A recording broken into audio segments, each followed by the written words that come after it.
നമുക്ക് വേണം സുരക്ഷിത കേരളം. നമുക്ക് വേണ്ടത് സുരക്ഷിത കേരളമാണ്. അത് ഞാൻ ഇവിടെ ഒന്ന് പറയും, അത് ആവർത്തിക്കാൻ വേണ്ടി നാം തയ്യാറാവണം. നമുക്ക് വേണം എന്ന് ഞാൻ പറഞ്ഞാൽ നിങ്ങൾ സുരക്ഷിത കേരളം എന്ന് ഉറക്കെ പറയണം. നമുക്ക് വേണം, നമുക്ക് വേണം, നമുക്ക് വേണം. പ്രിയമുള്ളവരെ, മറ്റൊരു തെരഞ്ഞെടുപ്പിന്റെ പടിവാതിക്കൽ നിന്നുകൊണ്ടാണ് നമ്മൾ ഈ സമ്മേളനം നടത്തുന്നത്. സന്തോഷകരമായ മറ്റൊരു സന്ദർശനം വരാൻ പോകുന്നു. സംസ്ഥാന അധ്യക്ഷൻ അത് അദ്ദേഹത്തിന്റെ പ്രസംഗത്തിൽ ഇവിടെ പ്രഖ്യാപിക്കും.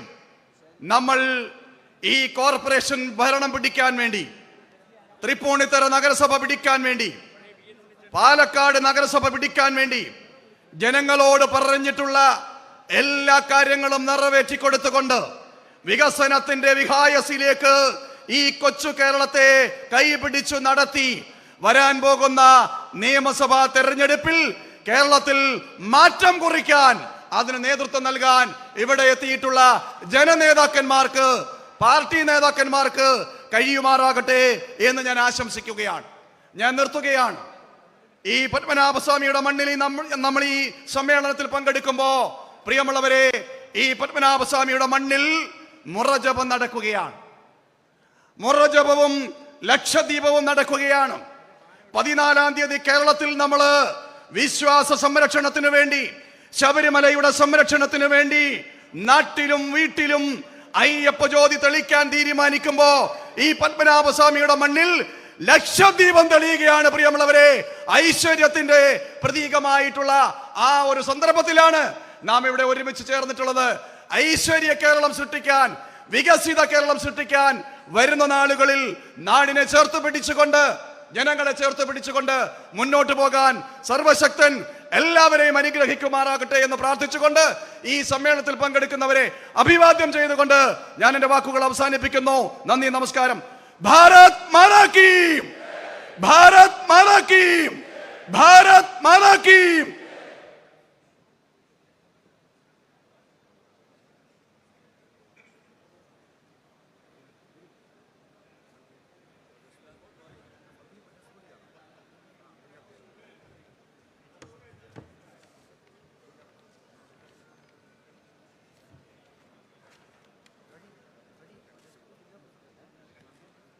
ഞാൻ നേരത്തെ സൂചിപ്പിച്ചതുപോലെ നമ്മുടെ മുൻനിരയിൽ ഇരിക്കുന്നത് ഈ കഴിഞ്ഞ തെരഞ്ഞെടുപ്പിൽ പാർട്ടിയുടെ വെന്നിക്കൊടി പാറിച്ചുകൊണ്ട് ഗ്രാമപഞ്ചായത്തുകളിൽ, മുനിസിപ്പാലിറ്റികളിൽ ജയിച്ചു വന്ന ഗ്രാമപഞ്ചായത്ത് പ്രസിഡന്റുമാർ, മുനിസിപ്പൽ ചെയർമാൻ, വൈസ് ചെയർമാൻ തുടങ്ങിയവരാണ് നമ്മുടെ മുൻനിരയിൽ ഇരിക്കുന്നത്.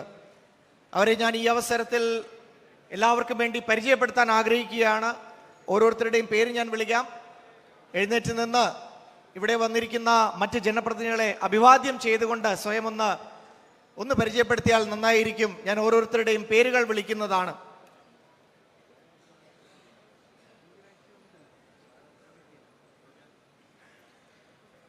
ആദ്യമായി തൃപ്പൂണിത്തുറ മുനിസിപ്പാലിറ്റിയിൽ മികച്ച വിജയം കൈവരിച്ചുകൊണ്ട് ഇത്തവണ ചെയർമാനായിരിക്കുന്ന അഡ്വക്കേറ്റ് PL ബാബു അവർകളെ ഞാൻ നിങ്ങളുടെ മുമ്പിൽ പരിചയപ്പെടുത്തുകയാണ്.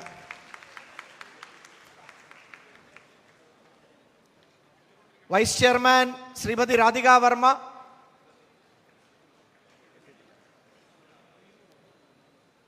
പാലക്കാട് മുനിസിപ്പാലിറ്റിയുടെ ചെയർമാനായി തിരഞ്ഞെടുക്കപ്പെട്ട ശ്രീ P സ്മിതേഷ് അവർകളെ ഞാൻ എല്ലാവർക്കും വേണ്ടി പരിചയപ്പെടുത്തുകയാണ്. അതോടൊപ്പം vice chairperson Shrimati T Baby അവർകളെയും ഞാൻ പരിചയപ്പെടുത്തുകയാണ്. ഇനി നമുക്ക് ഗ്രാമപഞ്ചായത്ത് പ്രസിഡന്റുമാരെ പരിചയപ്പെടാം. കാസർഗോഡ് നിന്ന് വന്നിട്ടുള്ളവർ, മധൂറിന്റെ ഗ്രാമപഞ്ചായത്ത് പ്രസിഡന്റ് ശ്രീമതി സുജനാനി ഉണ്ടെങ്കിൽ എഴുന്നേറ്റ് നിന്ന് എല്ലാവരെയും അഭിവാദ്യം ചെയ്യാവുന്നതാണ്.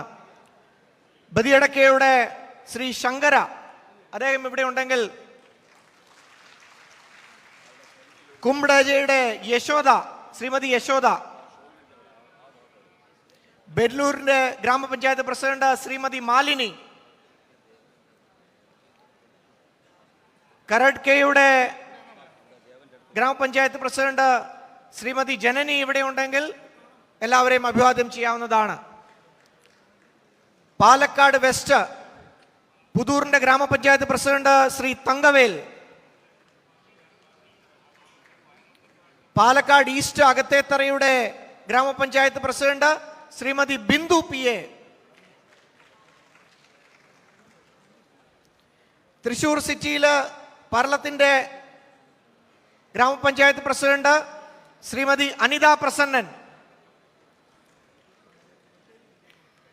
തൃശൂർ നോർത്ത് ജില്ലയിലെ തിരുവില്ലാമലയിലെ ഗ്രാമപഞ്ചായത്ത് പ്രസിഡന്റ് ശ്രീ P കൃഷ്ണപ്രസാദ് അവർകൾ,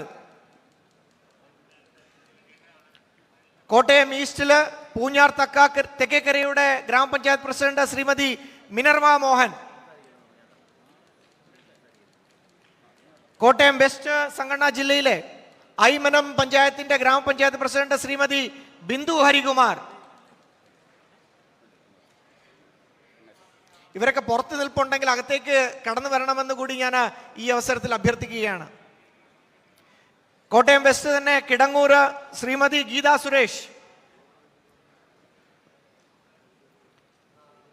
ആലപ്പുഴ സൗത്ത്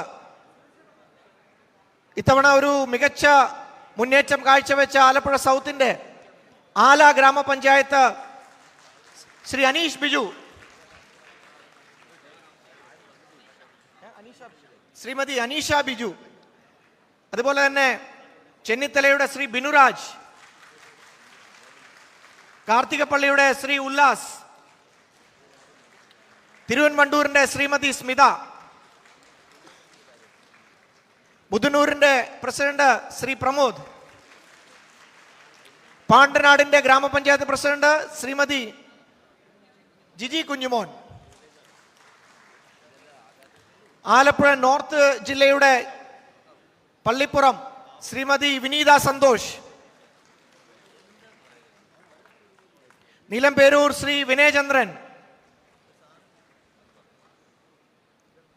പത്തനംതിട്ട ജില്ലയിലേക്ക് നമ്മൾ കടക്കുമ്പോൾ ഓമല്ലൂർ ഗ്രാമപഞ്ചായത്തിന്റെ president Shrimati Athira,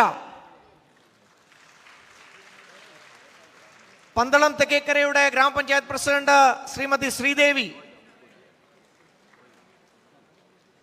നാരങ്ങാനത്തിന്റെ president Shri VB Prasad, Kuttoor grama panchayat president Shrimati Prasanna Satheesh, Kollam east സംഘടനാ ജില്ലയിൽ നെടുവത്തൂരിലെ ഗ്രാമപഞ്ചായത്ത് പ്രസിഡന്റ് ശ്രീമതി വിദ്യ, തിരുവനന്തപുരം നോർത്ത് മുതാക്കലിന്റെ ഗ്രാമപഞ്ചായത്ത് പ്രസിഡന്റ് ശ്രീമതി ഷൈനി,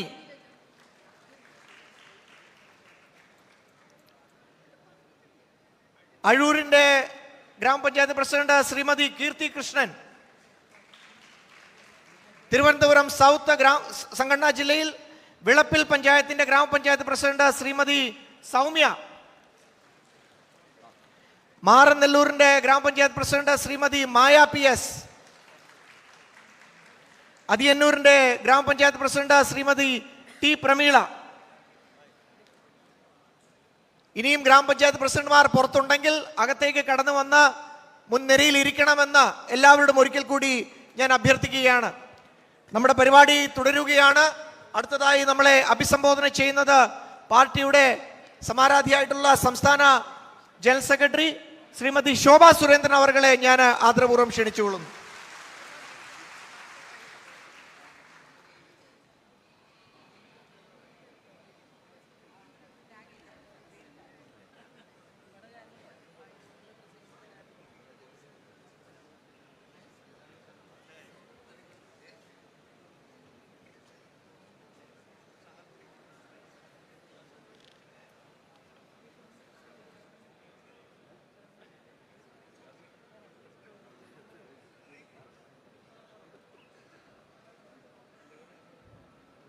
വേദിയിലുള്ള നമ്മുടെ പ്രസ്ഥാനത്തിൻ്റെ കേരളത്തിൻ്റെ പ്രഭാരിയായിട്ടുള്ള ജാവേദ്കർജി,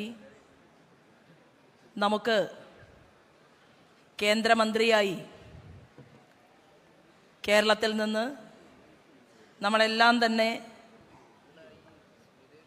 നമ്മളോടൊപ്പം എത്രയോ വർഷമായി ഭാരതീയ ജനതാ പാർട്ടിയിൽ പ്രവർത്തിച്ചുകൊണ്ട് ഒരു പഞ്ചായത്ത് പ്രസിഡന്റോ മണ്ഡലം പ്രസിഡന്റോ ഒരു പഞ്ചായത്തിൻ്റെ അധ്യക്ഷനോ ഒരു അസംബ്ലിയിൽ നിന്നൊരു MLA യോ MP യോ ഭാരതീയ ജനതാ പാർട്ടിക്ക് ഉണ്ടാകും എന്ന് പ്രതീക്ഷയില്ലാത്ത സമയം മുതൽ നമ്മുടെ പ്രസ്ഥാനത്തിൻ്റെ കൊടി ഉയർത്തിപ്പിടിച്ചുകൊണ്ട് വന്ദേ മാതരം വിളിച്ച് നമ്മളോടൊപ്പം ചേർന്ന് നിന്ന ഇന്ന് കേന്ദ്രമന്ത്രിയായി ശ്രീമാൻ നരേന്ദ്രമോദിയോടൊപ്പം വിരാജിക്കുന്ന ആദരണീയനായിട്ടുള്ള ശ്രീ ജോർജ് കുര്യൻജി, നമ്മുടെ ഏറ്റവും സീനിയറായിട്ടുള്ള O രാജഗോപാൽജി, നമ്മുടെ പ്രിയപ്പെട്ട പപ്പേട്ടൻ എന്ന് നമ്മളെല്ലാവരും വിളിക്കുന്ന CK പത്മനാഭൻജി, കുമ്മനം രാജശേഖരൻജി, കൃഷ്ണദാസ് ഏട്ടൻ,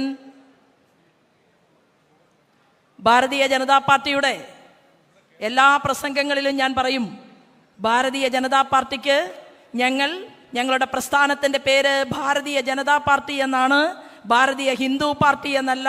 ഞങ്ങളുടെ ശ്രീമാൻ അബ്ദുള്ള കുട്ടിയെ നോക്കൂ എന്ന് പഞ്ചായത്ത് തെരഞ്ഞെടുപ്പിൽ എത്രയോ വേദികളിൽ ഞാൻ പ്രസംഗിച്ച ആ ശ്രീ അബ്ദുള്ള കുട്ടിജി ഉന്നതമായിട്ടുള്ള ചുമതലകളിൽ പ്രവർത്തിക്കുകയും അതിനുശേഷം നമ്മുടെ പ്രസ്ഥാനത്തിൻ്റെ കൊടിക്കൂറയ്ക്ക് കീഴിൽ പ്രവർത്തിക്കാൻ സജ്ജമായിക്കൊണ്ട് നമ്മൾക്കിടയിലേക്ക് കടന്നു വന്ന പ്രിയപ്പെട്ട നമ്മുടെ സ്നേഹനിധിയായിട്ടുള്ള ശ്രീലേഖ ചേച്ചി,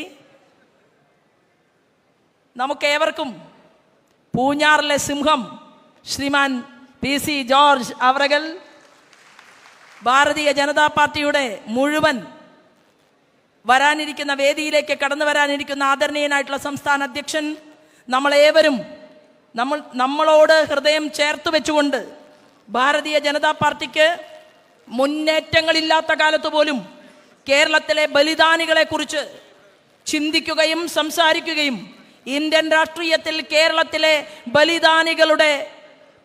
ബലിദാനികൾ സൃഷ്ടിച്ച കേരളത്തെക്കുറിച്ച് ചർച്ച ചെയ്യുകയും ചെയ്ത ഇന്ത്യയുടെ അതിപ്രഗത്ഭനായിട്ടുള്ള ഹോം മിനിസ്റ്റർ അമിത്ഷാജി, അദ്ദേഹത്തോടൊപ്പം കടന്നു വരാനിരിക്കുന്ന പാർട്ടിയുടെ സമാദരണീയനായിട്ടുള്ള നമ്മുടെ ഏവരുടെയും പ്രിയപ്പെട്ട അധ്യക്ഷൻ ശ്രീ രാജീവ് ചന്ദ്രശേഖർജി ഉൾപ്പെടെ വേദിയിലും സദസ്സിലുമുള്ള സ്നേഹനിധികളായിട്ടുള്ള സഹോദരി സഹോദരന്മാരെ, ജനാധിപത്യ വിശ്വാസികളെ, ഈ പ്രസംഗം പുറത്ത് കേൾക്കുന്ന ജനാധിപത്യ വിശ്വാസികളെ, മാധ്യമ സുഹൃത്തുക്കളെ, ഏവർക്കും ഹൃദയപൂർവ്വം നമസ്കാരം.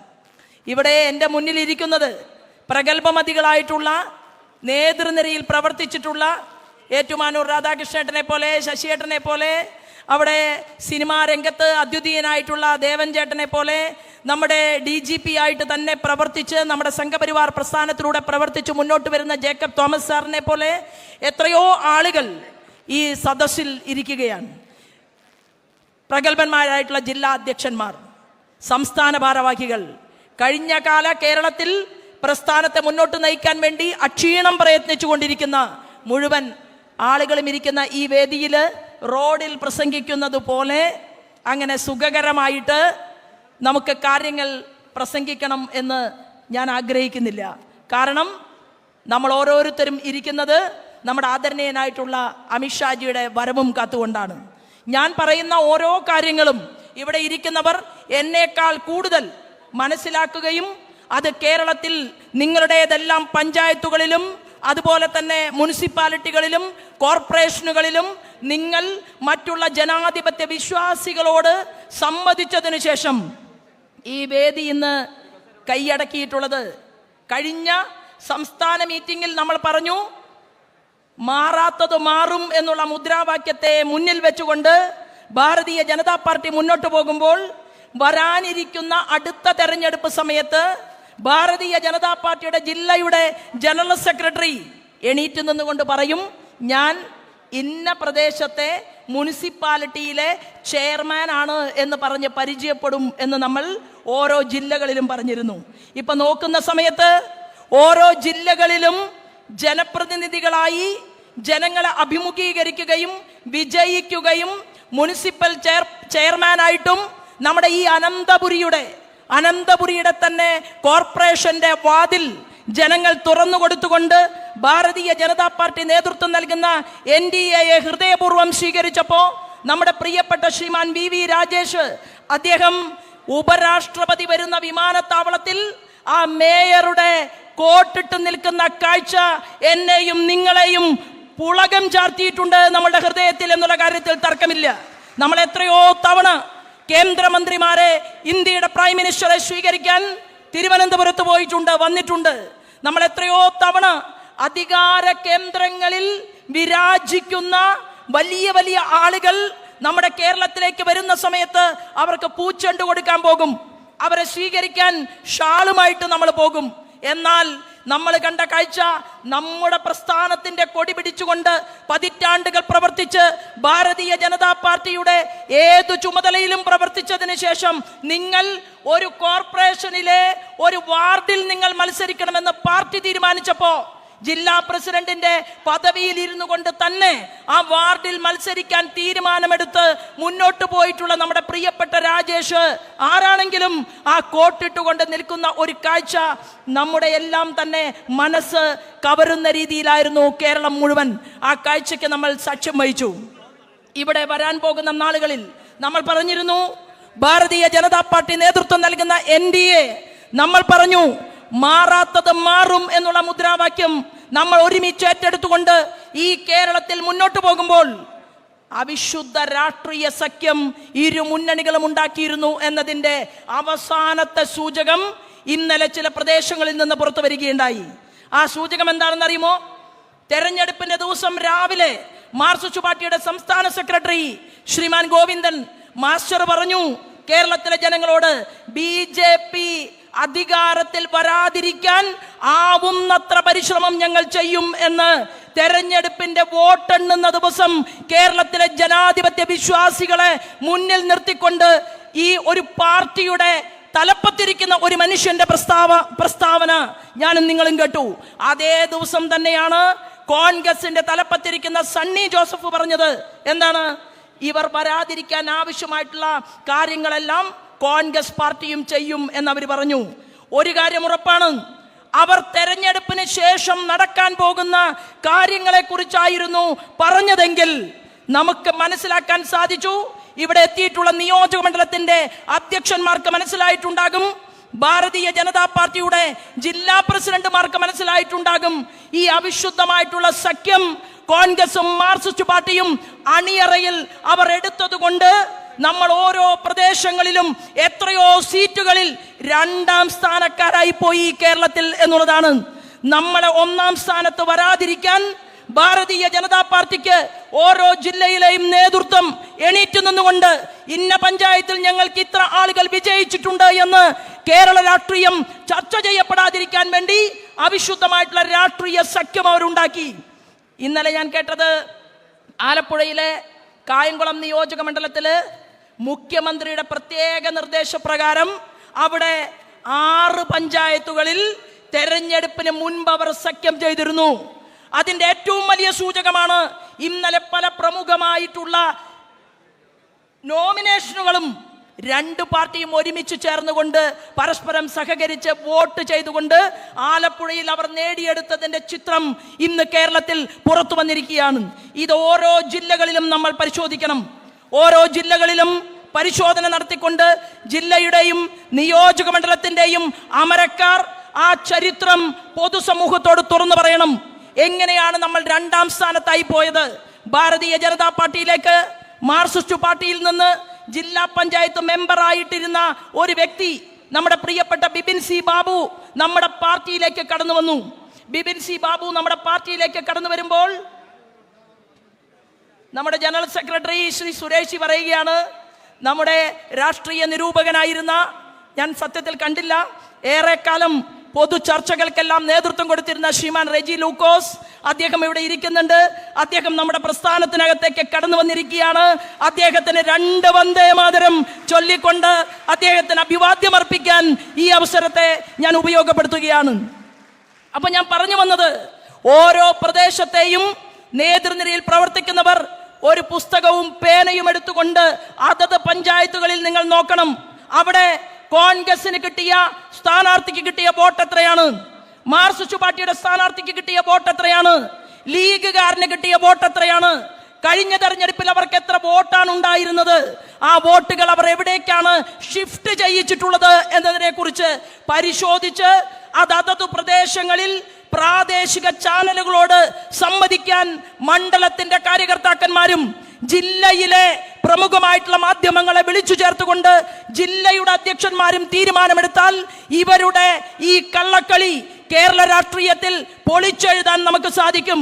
അതോടൊപ്പം കേരളത്തെ സ്നേഹിക്കുന്ന, കേരളത്തോട് ഹൃദയം ചേർത്ത് വെച്ചിട്ടുള്ള എത്രയോ യാത്രകൾ കേരള സംസ്ഥാനത്തിന് വേണ്ടി നടത്തിയിട്ടുള്ള ഹോം മിനിസ്റ്റർ ഈ വേദിയിലേക്ക് വരുമ്പോൾ ഇവിടെ ജനപ്രതിനിധികളായിട്ട് ജയിച്ച ആളുകൾ എണീറ്റ് നിൽക്കുന്നതോടൊപ്പം ഞാൻ ഉൾപ്പെടെ നമുക്കെല്ലാവർക്കും ഈ പ്രസ്ഥാനത്തിന് വേണ്ടി പ്രവർത്തിച്ചതിൻ്റെ എക്സ്പീരിയൻസ് ഉണ്ട്. ഞാൻ ഉൾപ്പെടെയുള്ള മുഴുവൻ ആളുകളും നമ്മൾ എടുക്കുന്ന തീരുമാനമെന്ന് പറയുന്നത്, നമ്മൾ കേന്ദ്രത്തിൽ പ്രധാനമന്ത്രി ഒരു പദ്ധതിയുടെ ഉദ്ഘാടന കർമ്മം നിർവഹിച്ചാൽ ആ പദ്ധതി 1 കൊല്ലം കഴിഞ്ഞാലും 2 കൊല്ലം കഴിഞ്ഞാലും 4 കൊല്ലം കഴിഞ്ഞാലും ഞാൻ നടപ്പിലാക്കില്ല എന്നുള്ള തീരുമാനത്തോടു കൂടി മുന്നോട്ട് പോകുന്ന ഈ മുഖ്യമന്ത്രിക്കും ഭരണകൂടത്തിൽ നിയമസഭയുടെ അകത്തിരിക്കുന്ന പ്രതിപക്ഷത്തിനും ഞാനും നിങ്ങളും കൊടുക്കേണ്ട മറുപടി എന്നുള്ളത് നമ്മൾ കഠിന പ്രയത്നം ചെയ്തുകൊണ്ട് കേരള സംസ്ഥാനത്ത് മുന്നോട്ട് പോയി MLA-മാരെ സൃഷ്ടിക്കുക എന്നുള്ളതോ അക്കൗണ്ട് തുറക്കുക എന്നുള്ളതോ അല്ല പ്രധാന പരിപാടി. ഡബിൾ എഞ്ചിൻ സർക്കാർ അത് കേരളത്തിന്റെ ഭരണകൂടത്തിൽ ഭാരതീയ ജനതാ പാർട്ടിക്ക് ഏറ്റെടുക്കാൻ സാധിക്കുമെന്നുള്ള ദൗത്യത്തിന്റെ പ്രഖ്യാപനമായിട്ടാണ് നമ്മൾ എല്ലാവരും ഇന്ന് ഇവിടെ ഒരുമിച്ച് കൂടിയിട്ടുള്ളത്. ഇത് നിങ്ങൾക്ക് ഏറ്റെടുക്കാൻ സാധിക്കും. അനന്തപുരിയുടെ വാതിൽ തുറക്കാമെങ്കിൽ 101 പേരിൽ ഇത്രയധികം ആളുകളെ വിജയിപ്പിച്ചുകൊണ്ട് അനന്തപുരിയുടെ വിജയം എന്ന് പറയുന്നത് നമ്മൾ ക്രമേണ തുടങ്ങി. 2004 നമ്മുടെ പ്രിയപ്പെട്ട O രാജഗോപാൽജി മത്സരിക്കുമ്പോൾ നമ്മുടെ തിരുവനന്തപുരത്ത് നമുക്ക് 2ാം സ്ഥാനത്ത് വരാൻ സാധിച്ചിട്ടും ഈ തിരുവനന്തപുരത്ത് ഭാരതീയ ജനതാ പാർട്ടിയുടെ ജനങ്ങളെ അഭിമുഖീകരിച്ചുകൊണ്ട് നിയമസഭയിൽ തെരഞ്ഞെടുപ്പിനെ നേരിട്ടവർ അസംബ്ലിയിലേക്ക് കടക്കാതിരുന്നത് ഭാരതീയ ജനതാ പാർട്ടിയുടെ MLA-മാർ ഉണ്ടാകണമെന്ന് കേരളത്തിലെ ജനങ്ങൾ ആഗ്രഹിക്കാത്തത് കൊണ്ടല്ല, നമ്മൾ പണിയെടുക്കാത്തത് കൊണ്ടല്ല, നമ്മുടെ നേതാക്കന്മാർക്ക് കഴിവ് കുറവുകൾ ഉള്ളത് കൊണ്ടല്ല, മറിച്ച് ഇടതുപക്ഷവും വലതുപക്ഷവും ഒരുമിച്ച് ചേർന്ന് കൈകോർത്ത് പിടിച്ചുകൊണ്ട് ഓരോരുത്തരെ തെരഞ്ഞു പിടിച്ച് പരാജയപ്പെടുത്തിയത് കൊണ്ടാണ്. എനിക്ക് പറയാൻ സാധിക്കും, ഞാൻ കഴിഞ്ഞ അസംബ്ലി തെരഞ്ഞെടുപ്പിൽ മത്സരിച്ചത് കഴക്കൂട്ടത്താണ്. അവിടെ ശബരിമലയിൽ ആചാരത്തെ തകർക്കാൻ അയ്യപ്പനെ വെല്ലുവിളിച്ച ശ്രീമാൻ കടകംപള്ളി സുരേന്ദ്രനെതിരെ ഭാരതീയ ജനതാ പാർട്ടിയുടെ സ്ഥാനാർത്ഥിയായിട്ട് ഞാൻ മത്സരിക്കുമ്പോൾ ഞാൻ അവിടെ ചെല്ലുന്നതിന് മുൻപ് കരുതിയത് കോൺഗ്രസിലെ ഏറ്റവും വലിയ ഒരു നേതാവിനെ ആ കടകംപള്ളിക്കെതിരെ മത്സരിപ്പിക്കാൻ വേണ്ടി കോൺഗ്രസിന്റെ നേതൃത്വം തയ്യാറാകുമെന്നായിരുന്നു. എന്നാൽ നമുക്ക് കാണാൻ സാധിച്ച ഒരു കാഴ്ച എന്ന് പറയുന്നത്, കോൺഗ്രസ്സുകാർ പോലും അറിയാത്ത ഒരു ലാലേട്ടനെ അവിടെ സ്ഥാനാർത്ഥിയാക്കി കോൺഗ്രസ്. എന്തുകൊണ്ടാണ്?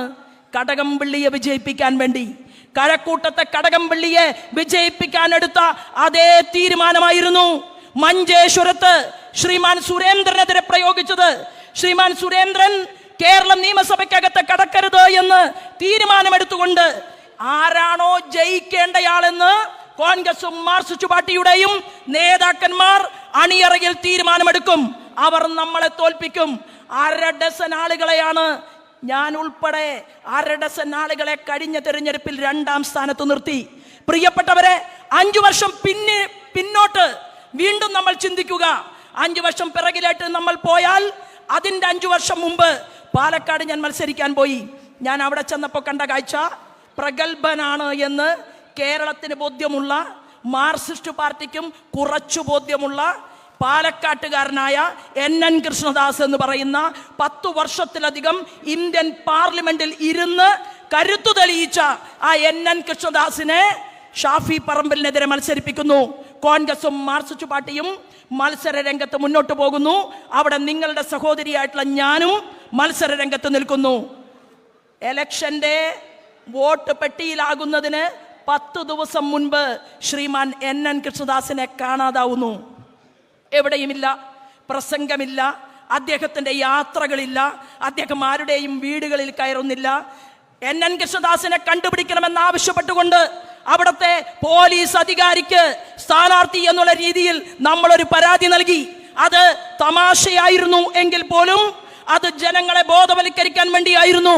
ആ NN കൃഷ്ണദാസിന്റെ പാർട്ടി ഉണ്ടല്ലോ, മാർക്സിസ്റ്റ് പാർട്ടി, ആ മാർക്സിസ്റ്റ് പാർട്ടി ഷാഫി പറമ്പിലിനെ ജയിപ്പിക്കാൻ വേണ്ടി വോട്ടുകൾ മറിച്ചു കൊടുത്തുകൊണ്ട് അന്നും തോൽപ്പിച്ചു. എന്നെ മാത്രമല്ല, അപ്പുറത്ത് മലമ്പുഴയിൽ നിന്ന് കൃഷ്ണകുമാർ തോറ്റു. കാരണം കൃഷ്ണകുമാർ മത്സരിച്ചത് മലമ്പുഴയിലെ VS അച്യുതാനന്ദന്റെ മണ്ഡലത്തിലായിരുന്നു. അവിടെ മാർക്സിസ്റ്റ് പാർട്ടി വിജയിക്കട്ടെ എന്ന് കരുതിക്കൊണ്ട് ഒരു ദുർബലനായിട്ടുള്ള, അതായത് രാഷ്ട്രീയത്തിൽ അങ്ങനെ പയറ്റി തെളിഞ്ഞ് കടന്നു വരാത്ത, എന്നാൽ ചെറിയ രീതിയിൽ മാത്രം ആളുകൾക്ക് അറിവുള്ള ജോയ് എന്ന് പറയുന്ന ഒരു നേതാവിനെ കോൺഗ്രസ് അവിടെ മത്സരിപ്പിക്കുന്നു. കൃഷ്ണകുമാറും തോറ്റു, അപ്പുറത്ത് ശ്രീമാൻ സുരേന്ദ്രനും തോറ്റു. ഞാൻ പറഞ്ഞു വന്നത്, കഴിഞ്ഞ 10 വർഷം ഭാരതീയ ജനതാ പാർട്ടിയുടെ വിവിധ നേതൃനിരയിൽ പ്രവർത്തിക്കുന്നവരുടെ ജീവിതത്തെയല്ല അവർ നഷ്ടപ്പെടുത്തിയത്. അവർ നഷ്ടപ്പെടുത്തിയത് നമ്മുടെ മണ്ഡലത്തിന്റെയും ജില്ലയിലെയും പ്രാഗൽഭ്യത്തോടുകൂടി പ്രവർത്തിച്ച് കടന്നു വരുന്ന ഭാരതീയ ജനതാ പാർട്ടിയുടെ മുന്നേറ്റത്തെ തകർക്കാൻ വേണ്ടിയിട്ടാണ് അവർ പരിശ്രമിച്ചതെങ്കിൽ ആ ശ്രമം കേരള രാഷ്ട്രീയത്തിൽ വിജയിച്ചുവെങ്കിൽ നമ്മുടെ ആദരണീയനായിട്ടുള്ള മുൻ കേന്ദ്രമന്ത്രി ശ്രീ V മുരളീധരൻജി ഈ വേദിയിലേക്ക് കടന്നു വന്നിട്ടുണ്ട്. ഞാൻ പറഞ്ഞു വന്നത്,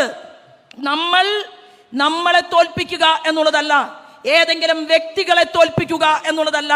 ഭാരതീയ ജനതാ പാർട്ടി എന്ന് പറയുന്ന പ്രസ്ഥാനം കേരള രാഷ്ട്രീയത്തിൽ മുന്നോട്ട് വയ്ക്കുന്ന വിഷയങ്ങളെ ഞങ്ങൾ കേരള നിയമസഭയിൽ ചർച്ച ചെയ്യിക്കില്ല എന്ന തീരുമാനമെടുത്തുകൊണ്ടാണ് കേരളത്തിൽ കോൺഗ്രസും മാർക്സിസ്റ്റ് പാർട്ടിയും മുന്നോട്ട് പോയതെങ്കിൽ 10 വർഷം നമ്മുടെ പ്രസ്ഥാനത്തിന്റെ അവർ നശിപ്പിച്ചു. 10 വർഷം അവർ നമ്മുടെ പ്രസ്ഥാനത്തിന്റെ നമ്മുടെ വർഷം നശിപ്പിച്ചപ്പോ എന്തുണ്ടായി? അയ്യപ്പന്റെ കട്ടിളപ്പാളി പൊളിച്ചു നീക്കി കൊണ്ടുപോയപ്പോ എണീറ്റ് നിന്ന് ചോദ്യം ചോദിക്കാൻ കേരള നിയമസഭയില് നട്ടലുള്ള ഒരാള് പോലും ഇല്ലാത്ത അവസ്ഥയുണ്ടായി. ചെന്നിത്തല പറഞ്ഞു, SITയുടെ ഉദ്യോഗസ്ഥന്മാരുടെ മുന്നിൽ രമേശ് ചെന്നിത്തല പോയി മൊഴി കൊടുത്തു. ആരാണ് SIT എന്ന് പറയുന്നത്? പിണറായി വിജയന്റെ പോലീസല്ലേ? SIT എന്ന് പറയുന്നവർക്ക് മൊഴി കൊടുക്കാൻ ആഗ്രഹിച്ച കേരളത്തിന്റെ രമേശ് ചെന്നിത്തലയോട് ഭാരതീയ ജനതാ പാർട്ടി ചോദിക്കാൻ ആഗ്രഹിക്കുന്നത്, നിങ്ങൾക്ക് ശബരിമല വിഷയം പരിപൂർണമായി തെളിയണം എന്ന ആഗ്രഹമുണ്ടെങ്കിൽ ദേശീയ ഏജൻസി അന്വേഷിക്കാൻ വരണമെന്നല്ലേ ശ്രീമാൻ രമേശ് ചെന്നിത്തല ആവശ്യപ്പെടേണ്ടത്? അവരുടെ മുൻപാകെയല്ലേ രമേശ് ചെന്നിത്തല തന്റെ കാര്യങ്ങൾ തുറന്നു പറയേണ്ടത്? സോണിയാഗാന്ധിയുടെ കയ്യിൽ അവിടെ നിന്ന് ഉണ്ണികൃഷ്ണൻ പോറ്റി കുറച്ചു നേരത്തേക്ക് ചരട് കെട്ടിക്കൊടുത്തു അത്രേ. ആരാ കെട്ടിക്കൊടുക്കാൻ പോയത്? നമ്മുടെ ശ്രീമാൻ മുരളീധരൻജി മത്സരിച്ച ആറ്റിങ്ങലിലെ, ഞാൻ മത്സരിച്ചപ്പോ ആറ്റിങ്ങലിൽ നിന്ന് ജയിച്ച് MP ആയി പോയ അടൂർ പ്രകാശും ഉണ്ണികൃഷ്ണൻ പോറ്റിയും സോണിയ മാഡവും ഒരുമിച്ച് നിൽക്കുന്ന ചിത്രം നമ്മുടെ മുന്നിൽ പുറത്തു വന്നു.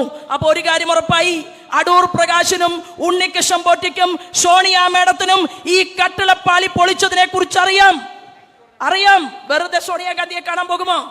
ഏറ്റവും കൂടുതൽ പുരാവസ്തുക്കൾ ഇന്ത്യ മഹാരാജ്യത്തു നിന്ന് കടത്തിക്കൊണ്ട് പോയിട്ടുള്ളത് ഇറ്റലിയിലേക്കാണ് എന്ന് ശ്രീമാൻ സുബ്രഹ്മണ്യൻ സ്വാമിയുടെ പഴയകാല റിപ്പോർട്ടുകൾ നമ്മുടെ മുന്നിലില്ലേ? ആ റിപ്പോർട്ടുകൾ നമ്മുടെ മുന്നിൽ ഇരിക്കുമ്പോ നമ്മൾ 1/2 ഡസൻ പേർ കേരള നിയമസഭയിൽ 10 കൊല്ലം മുമ്പ് ഉണ്ടായിരുന്നുവെങ്കിൽ കട്ട്ള പൊളിക്കാൻ വേണ്ടിയിട്ട് തീരുമാനിക്കാൻ ഈ കടകംപള്ളി സുരേന്ദ്രന് ആംബിയർ ഉണ്ടാകുമായിരുന്നോ എന്നുള്ള ചോദ്യം ഈ കേരള രാഷ്ട്രീയത്തിൽ ഉയർത്താൻ ഭാരതീയ ജനതാ പാർട്ടിയുടെ പ്രവർത്തകന്മാർ തയ്യാറെടുപ്പ് നടത്തിക്കൊണ്ട് മുന്നോട്ട് പോകുന്ന ഒരു കാലാംശത്തിൽ പ്രിയപ്പെട്ടവരെ, നമ്മൾ ഒരുമിച്ച് ചേർന്നുകൊണ്ട് എടുക്കേണ്ട തീരുമാനം നമുക്ക് ഈ കേരളത്തിന് വിജയിക്കണമോ വേണ്ടയോ എന്നുള്ള ചോദ്യമാണ്. കേരളത്തിന് വിജയിക്കണം എന്ന ചോദ്യത്തിന്റെ ഉത്തരമാണ് നമുക്ക് കിട്ടിയിട്ടുള്ളത്. അനന്തപുരി വിജയിച്ചപ്പോൾ കേരളത്തിലെ പ്രബുദ്ധതയുള്ള ജനത വിജയിച്ചു എന്നുള്ളതാണ്. അനന്തപുരി വിജയിച്ചു കഴിഞ്ഞപ്പോൾ നമ്മുടെ പ്രിയപ്പെട്ട രാജേഷിന്റെ സ്വപ്ന പദ്ധതികൾ പത്രക്കാരോട് വിശദീകരിക്കുന്നത് നമ്മൾ എല്ലാവരും കേട്ടു. ആ പദ്ധതികളിൽ ആത്മീയ ടൂറിസം ഉണ്ട്. ആ പദ്ധതിയിൽ ഒരു നഗരത്തിന്റെ വികാസത്തെ കുറിച്ചുള്ള ചർച്ചയുണ്ട്. ആ പദ്ധതികളിൽ കേന്ദ്ര ഗവൺമെന്റുമായി ചേർന്ന് നിന്നുകൊണ്ട് എന്തെല്ലാം പദ്ധതികൾ കൊണ്ടുവരാൻ സാധിക്കുമെന്നതിനെ കുറിച്ചുള്ള വാക്കുകളുണ്ട് എന്നുകൂടി ചേർത്ത് വെച്ചുകൊണ്ടാണ് നമ്മൾ ഇന്നത്തെ ഈ മീറ്റിംഗിൽ ഇരിക്കുന്നത്. 2 കാര്യങ്ങൾ സൂചിപ്പിച്ചുകൊണ്ട് ഞാൻ എൻ്റെ വാക്കുകൾ നിർത്താൻ ആഗ്രഹിക്കുകയാണ്. നിങ്ങൾക്ക് എല്ലാവർക്കും അറിയുന്ന ഒരു കണക്കാണ്. UPA ഗവൺമെന്റ് കഴിഞ്ഞ 10 വർഷക്കാലമായിട്ട് കേരളത്തിന്റെ റെയിൽവേ മേഖലയുടെ വികസനത്തിന് വേണ്ടി കൊടുത്ത രൂപ 372 കോടി രൂപയാണ്. 372 കോടി രൂപ മാത്രം റെയിൽവേ മേഖലയ്ക്ക് വേണ്ടി കൊടുത്ത് UPA ഗവൺമെന്റിനെ പിന്തുണച്ചുകൊണ്ട് PM ശ്രീയുടെ പദ്ധതി പോലും കേരളത്തിലേക്ക് വേണ്ട എന്ന് മുഖ്യമന്ത്രി പിണറായി വിജയനെ ഉപദേശിക്കുന്ന ശ്രീമാൻ KC വേണുഗോപാലും രമേശ് ചെന്നിത്തലയും VD സതീശനും പറയുകയാണ് റെയിൽവേ മേഖലയ്ക്ക് കാര്യമായിട്ടൊന്നും കിട്ടിയിട്ടില്ല. അപ്പം നമുക്ക് പറയാൻ സാധിക്കും, എറണാകുളം കോട്ടയം കായംകുളം പാത ഇരട്ടിപ്പിക്കൽ വർഷങ്ങളോളം പൂർത്തിയാകാതെ കിടന്നു. പുനലൂർ ചെങ്കോട്ട ആ പാതകൾ ഡീസൽ പാതകളായി വർഷങ്ങളോളം കിടന്നു. എന്നാൽ NDAയുടെ ഭരണകാലഘട്ടത്തിൽ കേരളത്തിനുള്ള റെയിൽവേ വിഹിതം 7 മടങ്ങ് വർദ്ധിപ്പിച്ചുകൊണ്ട് 2704 കോടി രൂപ കേരളത്തിന് നൽകിക്കൊണ്ട് നമ്മുടെ റെയിൽവേ വകുപ്പ് മന്ത്രിയും ഇന്ത്യയുടെ ഭരണകൂടത്തിന്റെ കാവൽക്കാരൻ ശ്രീമാൻ നരേന്ദ്രമോദിയും ചേർന്ന് കേരളത്തിന്റെ റെയിൽവേ മേഖലയെ വികസിപ്പിച്ച കഥ അത് വരാൻ പോകുന്ന നാളുകളിൽ നിങ്ങൾ സമൂഹത്തോട് പറയണം. നമ്മൾ സമൂഹത്തോട് പറയും, 372 കോടിയാണോ വലുത്, 2000 കോടിയിലധികം വരുന്ന തുകയാണോ വലുത് എന്നതിനെ കുറിച്ച് നമ്മൾ ചർച്ചയാക്കപ്പെടും. നമ്മുടെ പ്രിയപ്പെട്ട മേയർ നമ്മുടെ സ്വപ്നം വിശ്വാസമായി വാക്കാക്കി മാറ്റാൻ ജനങ്ങൾക്കിടയിലേക്ക് ഇറങ്ങി പുറപ്പെട്ടിട്ടുള്ള നമ്മുടെ പ്രിയപ്പെട്ട കുഞ്ഞനുജൻ ശ്രീമാൻ രാജേഷിനെ അദ്ദേഹത്തിന്റെ പ്രവർത്തന പദ്ധതികളെ ഈ കേരള സംസ്ഥാനം അതീവ ശ്രദ്ധയോടുകൂടി നോക്കിക്കാണുമെന്നുള്ള കാര്യത്തിൽ തർക്കമില്ല.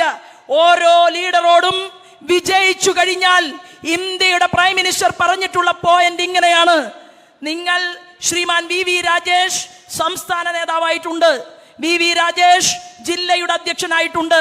എന്നാൽ ഈ നിമിഷം മുതൽ VV രാജേഷിന് നമ്മുടെ ഈ സംസ്ഥാന ഘടകം കൊടുക്കുന്ന ഒരു ചുമതല എന്ന് പറയുന്നത് അനന്തപുരിയുടെ ജോലിക്കാരനായി ശ്രീമാൻ VV രാജേഷ് പണിയെടുക്കും, ജോലി ചെയ്യും.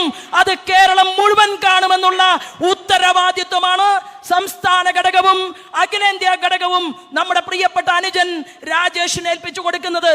ഞാൻ പറഞ്ഞു വന്നത്, കേരളത്തിന്റെ റെയിൽവേ മേഖല 372 കോടി രൂപ 10 കൊല്ലം കൊണ്ട് കിട്ടിയപ്പോൾ 2700 കോടിയോളം രൂപ നമ്മുടെ റെയിൽവേ മേഖലയ്ക്ക് കിട്ടിയത് ഞാനും നിങ്ങളും ചർച്ച ചെയ്യും. ഇന്ന് ഒരു അവാർഡ് കേന്ദ്രം കൊടുത്തു. ആർക്കാ കൊടുത്തത്? എല്ലാ സംസ്ഥാനങ്ങളിലെയും റെയിൽവേ മേഖലയുടെ പ്രവർത്തനം പരിശോധിച്ചു. നമ്മുടെ പ്രിയപ്പെട്ട ദാസേട്ടൻ വേദിയിൽ ഇരിക്കുന്നുണ്ട്. ദാസേട്ടൻ റെയിൽവേ അമ്യൂണിറ്റി കമ്മിറ്റിയുടെ ചെയർമാൻ ആയിരുന്നു. ദാസേട്ടൻ ഓരോ സ്ഥലത്ത് പെട്ടിയും പിടിച്ചിങ്ങനെ പോകുമ്പോൾ, സംസ്ഥാന ഭാരവാഹി യോഗം കഴിയുമ്പോൾ ഞങ്ങളൊക്കെ ചോദിക്കും, ഇന്ന് എവിടേക്കാണ്? തെലങ്കാനയിലേക്കാണോ, ഡൽഹിയിലേക്കാണോ, അതോ കണ്ണൂരിലേക്കാണോ? അങ്ങനെ ഞങ്ങൾ ചോദിക്കും ദാസേട്ടനോട്. പക്ഷെ ഒരു കാര്യം ഉറപ്പായി, റെയിൽവേയുടെ അമ്യൂണിറ്റി കമ്മിറ്റി ആ ചെയർമാൻ പോസ്റ്റിൽ ഇരുന്നു കൊണ്ട് ദാസേട്ടൻ പ്രവർത്തിക്കുകയും ഭാരതീയ ജനതാ പാർട്ടിയുടെ സംസ്ഥാന ഘടകം അദ്ദേഹത്തിനൊരു ചുമതല കൊടുക്കുകയും ചെയ്തപ്പോ അവിടെ ചോദിക്കാനും പറയാനും ആളുണ്ടായി. ഇന്ത്യ രാജ്യത്ത് ഏറ്റവും വേഗതയിൽ റെയിൽവേ ഡബിളിംഗ് നടന്ന ഒരു സംസ്ഥാനത്തിന്റെ അവാർഡ് ആരുമറിയാതെ സംസ്ഥാന ഗവൺമെന്റ് വാങ്ങിയെടുത്ത് തിരിച്ചു കൊണ്ടുപോരുമ്പോൾ നന്ദി പറഞ്ഞില്ലെങ്കിലും നന്ദികേട് പറയാൻ അനുവദിക്കില്ല എന്ന് പ്രഖ്യാപിച്ചുകൊണ്ട് ആ റെയിൽവേ മേഖലയുടെ വികസനത്തിന്റെ കാരണക്കാരൻ എന്ന് പറയുന്നത് ഇന്ത്യയുടെ ക്യാബിനറ്റ് മിനിസ്റ്ററും അതിലിരിക്കുന്ന ഓരോ ബോർഡിൽ പ്രവർത്തിക്കുന്നവരുമാണ് എന്ന് നമ്മൾ സമൂഹത്തോട് തുറന്നു പറയും.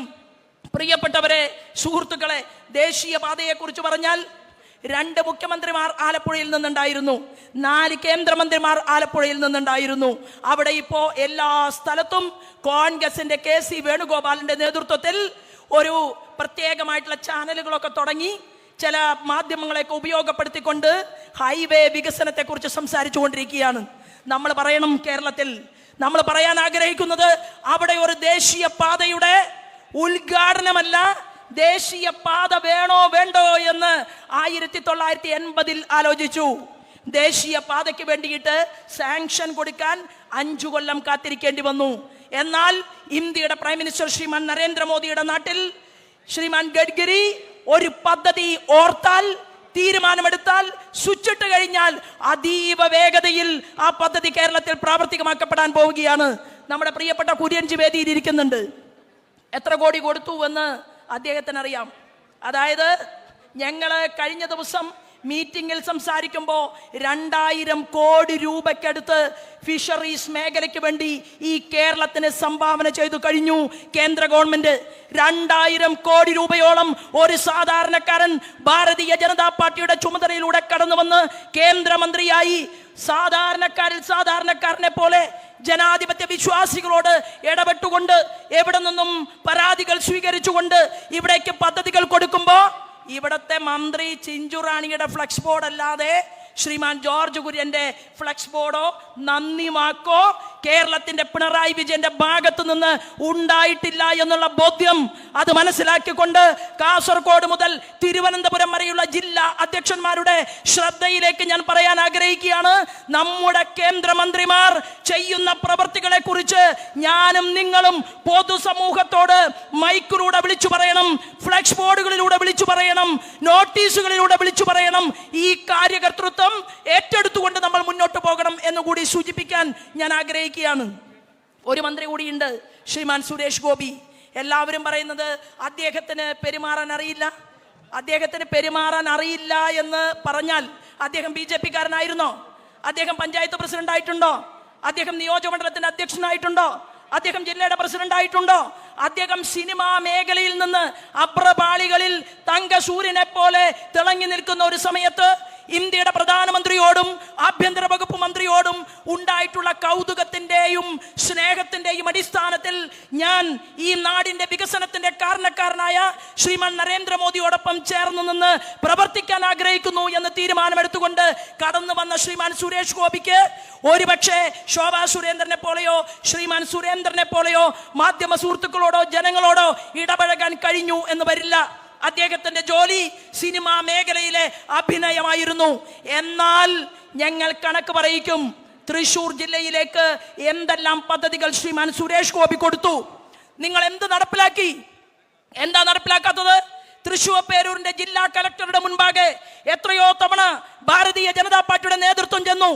ഈ സുരേഷ് ഗോപി പ്രഖ്യാപിച്ച പദ്ധതികൾ അത്രയും പാതി വഴിയിൽ നിൽക്കുകയും അതിനോട് സഹകരിക്കാൻ തയ്യാറല്ല എന്ന് തീരുമാനിച്ചുകൊണ്ട് MLA-മാർ പ്രവർത്തിക്കുകയും ചെയ്യുന്ന ഈ കേരളത്തിന്റെ മണ്ണിൽ ഭാരതീയ ജനതാ പാർട്ടിയുടെ വകുപ്പ് കൈകാര്യം ചെയ്യുന്ന മന്ത്രി ടൂറിസം വകുപ്പാണ് കൈകാര്യം ചെയ്യുന്നത്. ആരാ ടൂറിസം വകുപ്പിന്റെ മന്ത്രി കേരളത്തിൽ? നമ്മുടെ മുഖ്യമന്ത്രി പിണറായിയിലെ പാറപ്പുറത്തെ പൊന്നു തമ്പുരാന്റെ മരുമകനാണ് റിയാസ്. റിയാസ് പദ്ധതി ഇങ്ങോട്ട് കിട്ടിയാൽ അതിവിടെ ഇംപ്ലിമെന്റ് ചെയ്യണ്ടേ? ഇംപ്ലിമെന്റ് ചെയ്യണമെങ്കിൽ ആ തലക്കനം ഉപേക്ഷിച്ച് ഇതെന്റെ അമ്മായിയപ്പന്റെ സ്വത്താണ് ഈ കേരളം എന്ന് കരുതി ഇരിക്കുന്ന ടൂറിസം മന്ത്രി റിയാസിന്റെ പിടിപ്പുകേട് കൊണ്ടാണ് കേന്ദ്രത്തിന്റെ ടൂറിസം പ്രൊജക്ടുകൾ ഈ കേരളത്തിലേക്ക് നടപ്പിലാകാതെ പോകുന്നത് എന്ന് ഞാനും നിങ്ങളും കേരളത്തിന്റെ തെരുവീതിയിൽ ചർച്ചയാക്കും എന്നുള്ള കാര്യത്തിൽ ഒരു തർക്കവുമില്ല. അപ്പോൾ കേന്ദ്രം കേരളത്തിലേക്ക് കൊടുക്കുന്ന പദ്ധതികൾ ഇങ്ങോട്ടേക്ക് എത്രയും പെട്ടെന്ന് വരണമെന്ന് ശ്രീമാൻ പ്രകാശ് ജാവേദ്കർജിയോട് 1-2 മീറ്റിങ്ങുകൾ പറഞ്ഞപ്പോൾ അദ്ദേഹം പറഞ്ഞു, നോ ഷോർട്ട് കട്ട്, ഒരെളുപ്പ വഴിയുമില്ല.